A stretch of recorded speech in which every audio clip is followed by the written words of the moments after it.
Hello. Thank you to everyone who responded to my suggestions on the theme of isolation.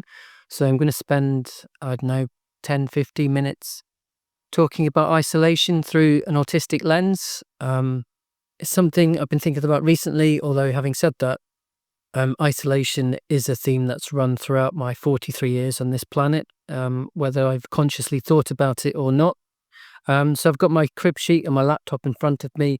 This is one of those unscripted videos. Um, who knows where it might lead? But I'll try to stick to the theme of isolation. So the first heading I'll give myself is work, and I have to go to work I have to be there in half an hour. So if I'm talking more quickly than usual, that might be the reason why. That's how busy and frenetic my life is. So work, I'm going into the office today, a big open plan office. Lots of people there, sometimes not. But even though there are lots of people there, I can feel very isolated, and I'm sure that's a feeling that many autistic people have had. You're feeling alone despite being part of a crowd, but that's the point. You're not really part of a crowd. You feel um, automatically at a distance from other people. Um, and other people pick up on that. Neurotypical people pick up on the fact that you're different. And this is very ironic given that for over 40 years of my life, no medical professional or teacher or anyone had said, I think you might be autistic. And yet the vast majority of humanity appears to instantly know that I'm at least different. They might not know I'm autistic, but they know I'm different. And I now know that I'm different. And that's incredibly isolating um, because there's always that gap. And while I don't want to be around lots of people all of the time, and that's something I'll talk about in a minute, it is nice to be part of the human race and to be considered an equal. So, being autistic is not lesser than being neurotypical. We all should know that by now. But because there's a difference, it can be very isolating because I'm in a minority and I don't think people truly understand my autistic ways. And that can be really isolating. And I'll give you an example closer to home. Last night,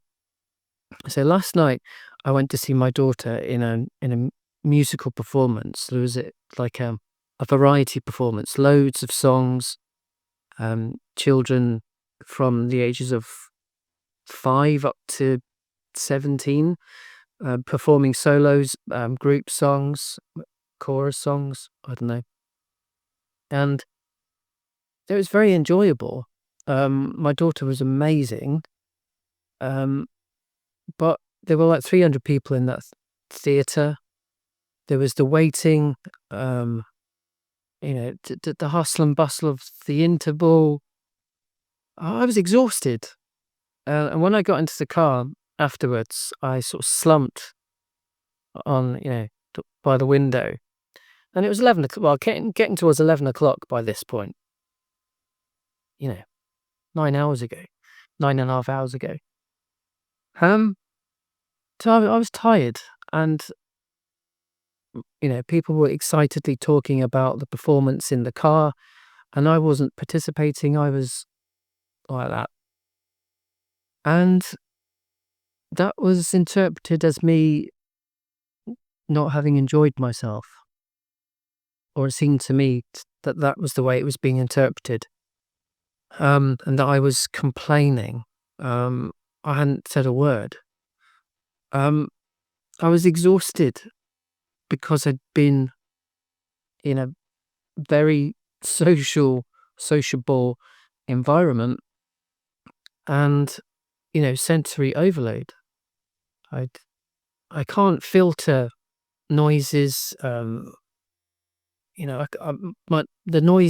sound separation mechanism in my brain works in a different way to most people's. So I pick up on and all the sounds are a jumble, and there's, the temperature. And yes, I was wearing my coat, I was wearing my keffiyeh and my hoodie, and you could say, well, why didn't you take all your clothes, not all my clothes off, um, some of my clothes off to feel more comfortable. Um, but I don't think it would have made a difference. Anyway, the point is, there was lots going on, and I needed downtime. And as soon as I got in the car, that was sort of semi downtime, because I was still with people. I was a passenger in a car. And yet I was being misunderstood. And I was too tired to fight my corner. Um, and anyway, today's a new day, and everyone's probably forgotten about that by now. But clearly I haven't, because I'm talking about it. And it's frustrating. It's isolating, because I need that downtime. Um, and people don't seem to understand that sensory overload is a real thing, and that downtime is a necessity for autistic people. And I'm getting older, like we all are, and I have less and less energy to convey my needs. Um, it's just so frustrating. It feels like I'm, you know, in all sorts of environments, I'm not being heard. And even if I have the opportunity to speak, I don't think a lot of people would want to listen. So doing these YouTube videos is one way of getting my message across. So thank you to everyone who shared comments in the community post about isolation, because I want to quote from some of them, if that's okay. I'm asking permission of people who I'm going to quote from, even though they're not able to respond to my request for permission. So linked to what I've just said, Carolyn said, or wrote, my family has had a very hard time accepting my diagnosis. They prefer to believe my eccentricities are character flaws. I completely hear that one. I think even though I've come out as autistic, almost 2 years ago now, I think there's still a suspicion that I'm just a bit odd, and me not wanting to engage in enthusiastic conversation immediately after a musical performance is just translated as me being grumpy, and odd. And no, I'm autistic. I have a different brain. But I think, and there's the misperceptions about autism, like it's a faulty brain, like, it's, people view it negatively. And so I suppose they don't want to see me as autistic because they don't want to see me in a negative way, because they love me, because I'm a member of their family. But no, I'd just rather that people would accept that I'm autistic, and that I'm not just being grumpy or odd for the sake of it. They're not character flaws.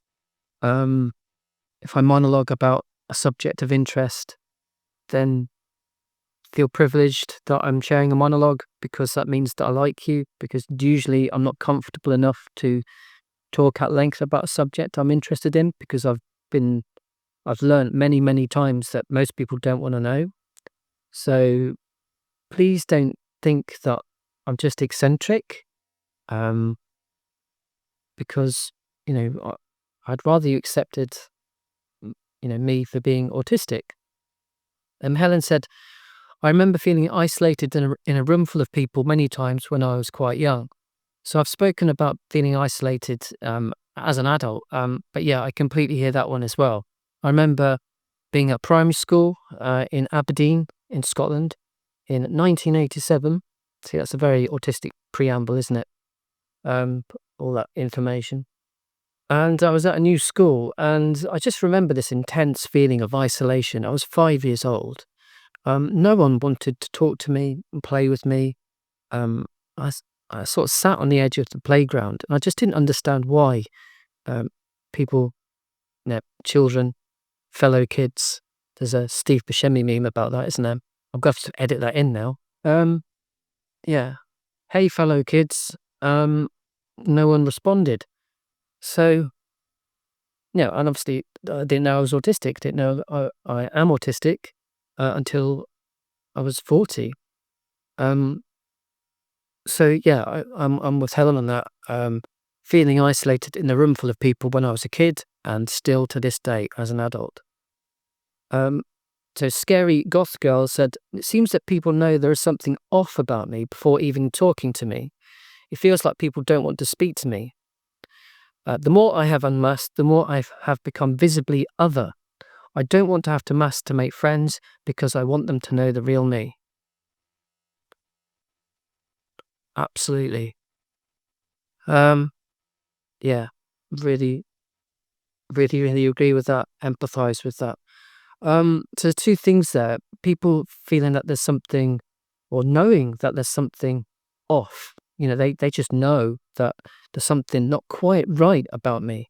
Um, so I've already mentioned this really, but I think this quote says it much better than I did. Um, and it's really frustrating and isolating because I've not done anything. Scary Goth Girl hasn't done anything, I'm assuming. Um, just walking into a room or just being there, just being, and people negatively judging you because there's something off about you and you've not done anything. So we're led to believe that we ought to judge people based on the content of their character. People don't. They judge you because there's something off about you. You're not the same as them. They just know that instinctively. Um, and that prevents sort of meaningful communication. There's nothing off about us. We're just autistic. We're just different. We're not so interested in small talk. We do tend to monologue, but that's from a good place. It's not to arrogantly um, suggest that we're more clever than anyone else. Um, so it's really frustrating to be judged that way without having done anything. And the more I have unmasked, the more I have become visibly other. So I can only unmask at home. Although even then, in the car, I'm unmasking in the car. Even then, I do get judged. And it's isolating because, I'm with my family. That's not to denigrate my family, really. It's hard for them because they want to talk. They want me to be a sociable, happy dad, husband, you know, grandson, nephew, whatever role I have to play. Um, but you know, as soon as I leave the front door, I'm having to be someone else to, divert attention away from me, to blend in, so people you know, don't harm me, I guess. But then I find it harmful to be judged, in the way that I've just described or just quoted. Um, so I don't want to mask to make friends because I want them to know the real me. So here I am making this YouTube video. Um, Unmasking, um, making friends through YouTube. And that might sound odd or off to neurotypical people or anyone, but I consider the people that I've communicated with on YouTube, some of them, regular people I've been in touch with, people who have regularly m- contributed comments, made suggestions, and so on, sent me emails. Those people I consider to be friends, even though I've never met them. And I think a lot of autistic people would identify with that. Um, we're unmasking, we're being ourselves, we're writing lengthy emails or comments, um, deep diving into special interests. I absolutely love it. Um, you're my friend. I have to keep an eye on the clock because I've got to dash to work very soon. Certified Recluse, love the name, has said, "The depressing atmosphere of isolation towards the clear skies of solitude." Probably I've mistyped that. I think I should say there's a difference between the depressing atmosphere of isolation and the clear skies of solitude.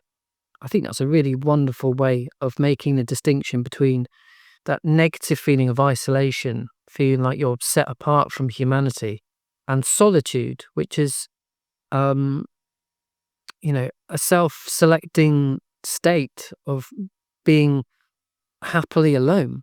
They're very different, and I probably ought to do a video devoted to that theme of, isolation versus solitude. But isolation is a depressing atmosphere, um, and solitude is clear skies. You might literally be on your own, gazing at clear skies, but metaphorically speaking, it is definitely clear skies. It's a safe space. It's in harmony with your external surroundings. So isolation is not solitude, and solitude is not isolation. So this video is about isolation and a negative thing, um, and there's loads to say about it. I've got to keep this quite brief because I've got to go to work. I did want it to be quite a brief video anyway, but I'll probably come back to the theme because there'll be other examples of isolation that I feel minded to share. There might be other examples of isolation that you'd like me to talk about, or aspects of isolations from an autistic point of view that you'd want me to talk about in more detail. And if that's the case, then please do send me an email or comment in the community page or underneath one of my videos, and I'll gather up all the ideas and churn out another video about isolation or a related theme. So thank you so much for listening. Any ideas, any thoughts, you want me to help out with anything, just get in touch and I'll do my best. So take care.